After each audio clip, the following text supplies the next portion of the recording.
Hey everyone, I'm Tim, and I've just finished a 9-month odyssey around Latin America. Now I'm reopening my diaries, and this time I'm bringing you along with me.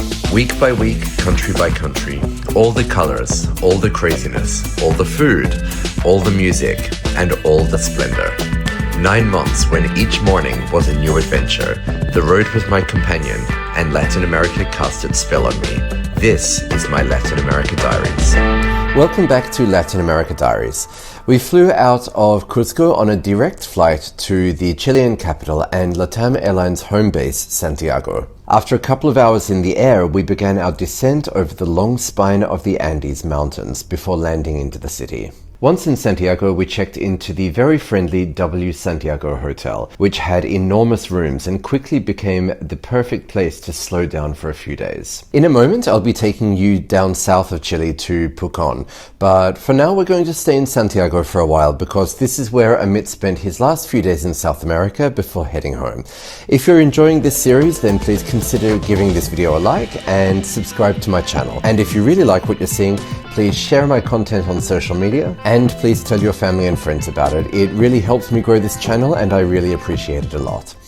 In Santiago, we really got a chance to slow down and decompress because although we had Lima in Peru where we hadn't done a whole lot except for eating, we still had to move on from Lima pretty quickly, whereas in Santiago, this was Amit's last stop and I was about to continue solo backpacking after Amit left. And so this was really our chance to, I guess, do nothing for a while, and Santiago was a great place to do this. We spent long stretches relaxing on the pool deck at the W, which has incredible views across the city. Santiago is actually a great place for this kind of downtime, especially in this part of the city with wide city views framed by the Andes Mountains in the background. Now, Chileans might not forgive me for what I'm about to say because although I liked Santiago, it didn't wow me to begin with. I liked it. It was nice, it was comfortable, the food was good, the people were really nice, but it didn't strike me in the way that, say, Rio de Janeiro did. However, that was to come, and you'll see that a bit later in the episode. Still, while I was there, one day I climbed up San Lucia Hill, which is a historic hilltop garden right in the center of the city. It was beautiful, busy and filled with tour groups as well, including large numbers of Chinese tourists enjoying the views. From up there, you really notice how Santiago's skyline is dominated by two things: the dramatic wall of the Andes Mountains and the towering Costanera Center, which rises high above the rest of the city. During our stay, Amit and I also explored downtown Santiago, stopping by the Plaza de Armas, visiting the Metropolitan Cathedral, and wandering past La Moneda, the presidential palace. La Moneda carries enormous historical weight.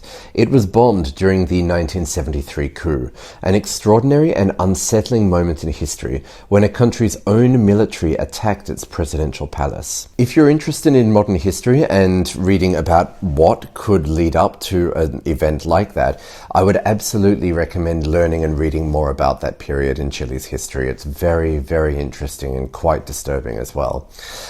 Also, while we were in the city, we caught up with a friend of ours, Edna, and we went out for dinner at Giratorio, a revolving restaurant overlooking Santiago. It was there that I celebrated the Santiago edition of my 40th birthday, complete with torte de huevo mold manjar, a cake made of stacked pancakes layered with dulce de leche, or manjar as it's known in Chile. Soon enough, it was time for Amit to leave. We went out for one last meal in South America at P.F. Chang's, which might sound unexpected, but after weeks of local cuisine, we were craving something a bit different. The last time that we'd eaten non-local food had been weeks earlier in Salta in Argentina, when we randomly stumbled across a Korean restaurant, so American Chinese food felt like a real treat. And I had also mentioned to Amit that it was my first time trying the chain. As far as I know, there is no P.F. Chang's in Australia, so that was a bit of a treat. And then, just like that, it was time for Amit to leave. We said goodbye, and I continued the journey on my own. I had one more day left in Santiago, and on that day, I headed to the Museum of Memory and Human Rights, a deeply moving museum documenting the dictatorship that followed the 1973 coup. The exhibits are often confronting, but incredibly important, and offering powerful insight into Chile's recent history. That evening, I wandered through La Estancia, which is one of Santiago's cooler neighborhoods filled with cafes, boutiques, and restaurants. There, I met up with Andreas and Barbara, locals who I had met months earlier on a beach in Jericoacoara in northeastern Brazil. It felt crazy reconnecting with them on the other side of the continent, a reminder of just how small the travel world can be sometimes. The next morning, I caught a shuttle bus very early to Santiago International Airport, which is a fairly major transcontinental hub, and then I boarded a flight south to Temuco. Now, as I mentioned before, I would be lying if I said that Santiago, the city of Santiago, was what made me fall in love with Chile. What I was about to see would eventually end up making Chile, for me, one of my top 4 favorite countries in Latin America. Now, Temuco, where I was flying to that morning, is a not very big industrial city in the mid-south of Chile, but it is the gateway to something much more special. Because in the arrivals hall at Temuco Airport, it's very easy to jump on a shuttle bus and head towards Pucón, a lakeside town sitting in the shadow of a perfectly conical volcano on the edge of southern Chile's lake and river district. This region is famous among Chileans for a number of things. The first one probably is adventure sports, so whitewater rafting, mountaineering, rock climbing, hiking, all of that kind of thing, it's all here. But then Pucón also sort of has a yuppie town energy about it too, because a lot of Santiago's more well-to-do residents also have holiday homes in Pucón, so it's also kind of a place to see and be seen. But then backpackers come here as well. If you can imagine a sort of like Andean volcano-ringed version of Byron Bay, you're kind of there. And I loved it from the very beginning. When I arrived there, I checked in immediately to the Wheelhouse Hostel, which is a cozy old log cabin style place that felt perfectly suited to the setting. I dropped my bags and headed out to explore. Because the thing about Pucón is that the town of Pucón isn't the main attraction here. It's getting out of the town and doing things. However, that said, I did want to sort of walk around a bit and get my bearings. On that first afternoon, I wandered through town, walked down to the lake, and there it was, the volcano rising above the water, almost unreal against the sky. And there I felt something shift, because throughout the trip, I sort of sensed certain phases emerging. One of them was, I guess, like that urban cultural energy which largely defined my journeys through Mexico, Colombia, and Brazil. Then Argentina, Bolivia, and Peru sort of brought a more natural vibe. But at that point I was still traveling with Amit, and we had headed south together, but then we'd headed north again. And here I was heading south again and back into nature, but this time it was different. It was quieter and softer and almost folkloric.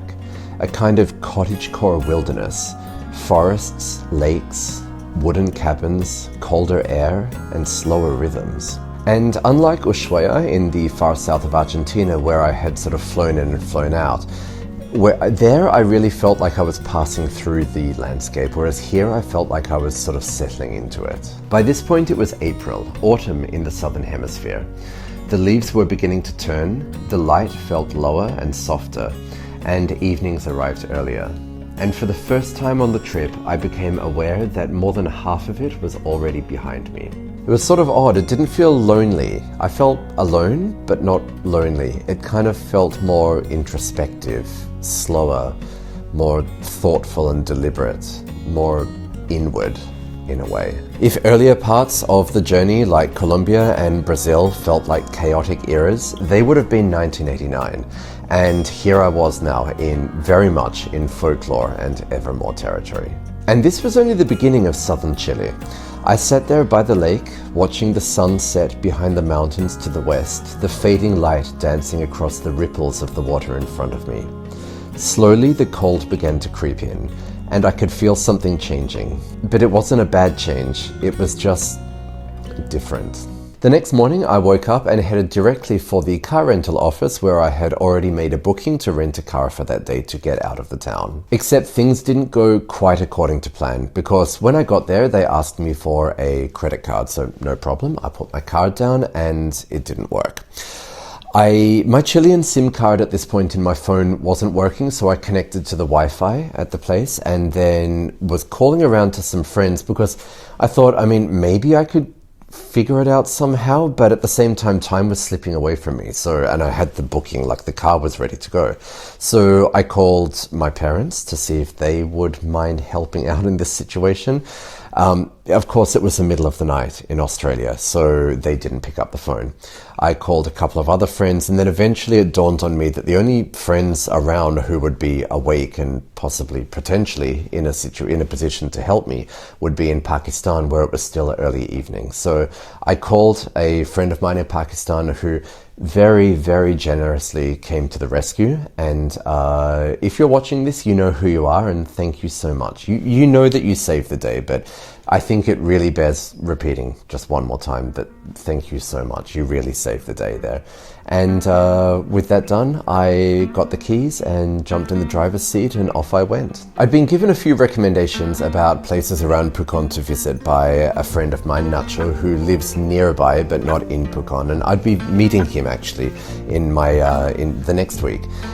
So once I got the car, I headed directly off to the first port of call that I'd been told about, and that was Salto El León. Getting there meant driving along a sort of rough mountain road, climbing into the hills behind Pucón, winding through cool temperate rainforest. These forests are part of Chile's Valdivian temperate rainforest, filled with native trees like Rauli, Lenga beech, and the towering Araucaria, the ancient monkey puzzle trees that look almost prehistoric against the misty hillsides. Eventually, I took a small turnoff down a driveway towards the car park at Salto El León, a waterfall that cascades down the rocks, and right in front of it sits a natural hot spring.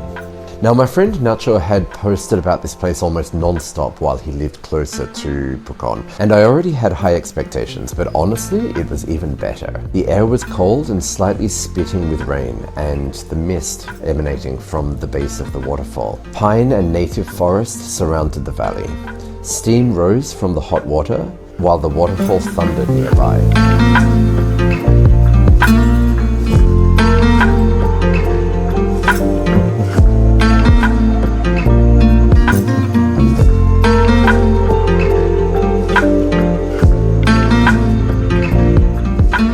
It was pure relaxation. It was the kind of calm that you would normally expect to get by the poolside at a beautiful resort. But here I was in the cool south of Chile, just unwinding in the hot waters in front of this waterfall in the middle of the forested mountains. It was just bliss. Little did I know what was unfolding in the background. After drying off and getting changed, I jumped back in the car and then headed back down the mountain to drive a bit closer to the Argentine border. Now, the Argentine border in Chile is never far away, but in this part of Chile, it feels particularly close. The road started to climb again, and soon I reached Lago Quilleihue, a high-altitude lake not far from the border. I parked the car, wandered down towards the shoreline, and then started wandering around and into the forest a little bit. And at that point, I realized something. I was completely alone. This was sort of the polar opposite of everything that had happened on the trip up to that point, because even when I was in places like the wilderness of Bolivia or Peru, I was still like with Amit or with Eber the guide, or it was still like a tourist attraction or a defined trail. This was true wilderness, and there was nobody out there. Storm clouds drifted overhead. Light rain came and went, sending me occasionally running back to the car or pulling my rain jacket tighter around me. It felt like real adventure, like wandering through the forests of Scandinavia or Tasmania, somewhere quiet, wild, and slightly mysterious. I felt free and alive, but also reflective. By then, I knew that I needed to return to Pucón before dark. I didn't particularly fancy driving through this area on my own in the dark, and as well as that, the car could be dropped off either before the car rental place closed that evening or first thing the next morning. So I thought, well, if I could drop it off that evening on the way back to the hostel, it would save me the rush the next morning. So I turned the car back around towards Pucón. On the drive back, I stopped at a few lookouts as the day's light began to fade across the mountains.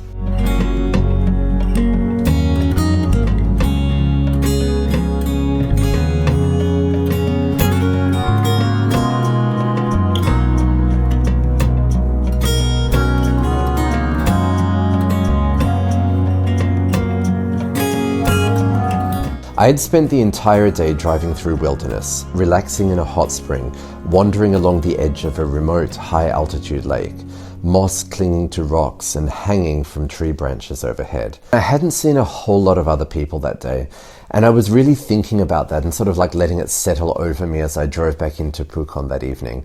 I drove into the center of town where the car rental place was. I filled up petrol, of course. I parked the car, and yeah, it was just so calm, and yeah, it was like I felt free and just totally disconnected. I walked back into the car rental place and made it just in time to drop off the key. And as I walked in there, something happened. My phone reconnected to the Wi-Fi signal that I'd been connected to earlier that morning, and my phone exploded.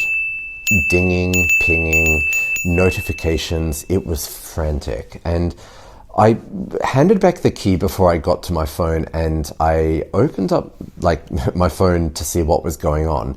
And I had missed calls, I had messages from people. So it turns out that when I had called my parents earlier that day asking about the credit card situation, they had in fact woken up a little bit later and seen the missed calls on their phone. And they started to wonder why I was calling in the middle of the night, their time. So my parents immediately tried to call me back, and as it so happens, by that point, I had already jumped in the car and left the car rental place. So I was away from the Wi-Fi, and as I mentioned, my Chilean SIM card wasn't working at this point, so they were notified that my phone was not able to be reached. So they panicked. They called one or two friends of mine in Australia, and those just coincidentally were the friends that I had also called to see if there was someone that could help in that situation. And they also said that they had received calls in the middle of the night and hadn't heard from me either. So that set everything in motion for the rest of the day. My parents didn't go back to sleep that night. They instead, while I was in the hot spring and relaxing at the base of Salto El León, they were calling the local police command in Pucón to ask if there had been a missing person reported in the region. From an Instagram story that I'd posted, they had managed to identify that I was staying at the Will House Hostel, so they'd contacted them. While I was walking around the high-altitude lake near the Argentinian border, my parents contacted the local hospital in Pucón to ask if an Australian had been brought in. They even contacted Barbara and Andreas, my friends that I'd met in Brazil and who I'd caught up with the night before, or 2 nights before in Santiago, to ask if they had seen me. And they even got a Spanish-speaking neighbor of theirs from where they live in Australia here to contact people in Chile to see if anyone had information about me. Meanwhile, I was enjoying the day completely disconnected from it all and none the wiser. So when eventually I did reconnect and I was able to contact them, they were understandably very relieved. And I was just sort of standing there like, what's all the fuss about? So thank you very much to everyone who loves me and cares about me so much that you were involved in that search and not quite rescue of me in Pucón. And I'll just say, yeah, don't worry. Look, when my time's up, you'll know about it. Before heading back to the Will House Hostel that evening, I went to the local supermarket. Now, I knew that this part of the world, southern Chile and southern Argentina, is very expensive. However, unlike when I was in southern Argentina with Amit, this time I was trying to achieve it all on a backpacker's budget, and that meant self-catering. So I headed to the supermarket and picked up some groceries, and I think for the whole time that I was in southern Chile, I managed to eat, like my food budget was about $20 a day. It wasn't always healthy, but it was filling, and yeah, I basically made sandwiches and, vegetables for myself, and I made it work, so it was fine in the end. That evening I headed back to the Will House Hostel and settled in for one more night. The next morning I packed my bag and headed to the quaint Pucón bus station, from where I would catch a bus onwards to my next destination. And the further south you get in Chile, the more spectacular it gets. That's coming up next time in Latin America Diaries. Don't forget to like this video, share and subscribe to my channel, and I'll see you then.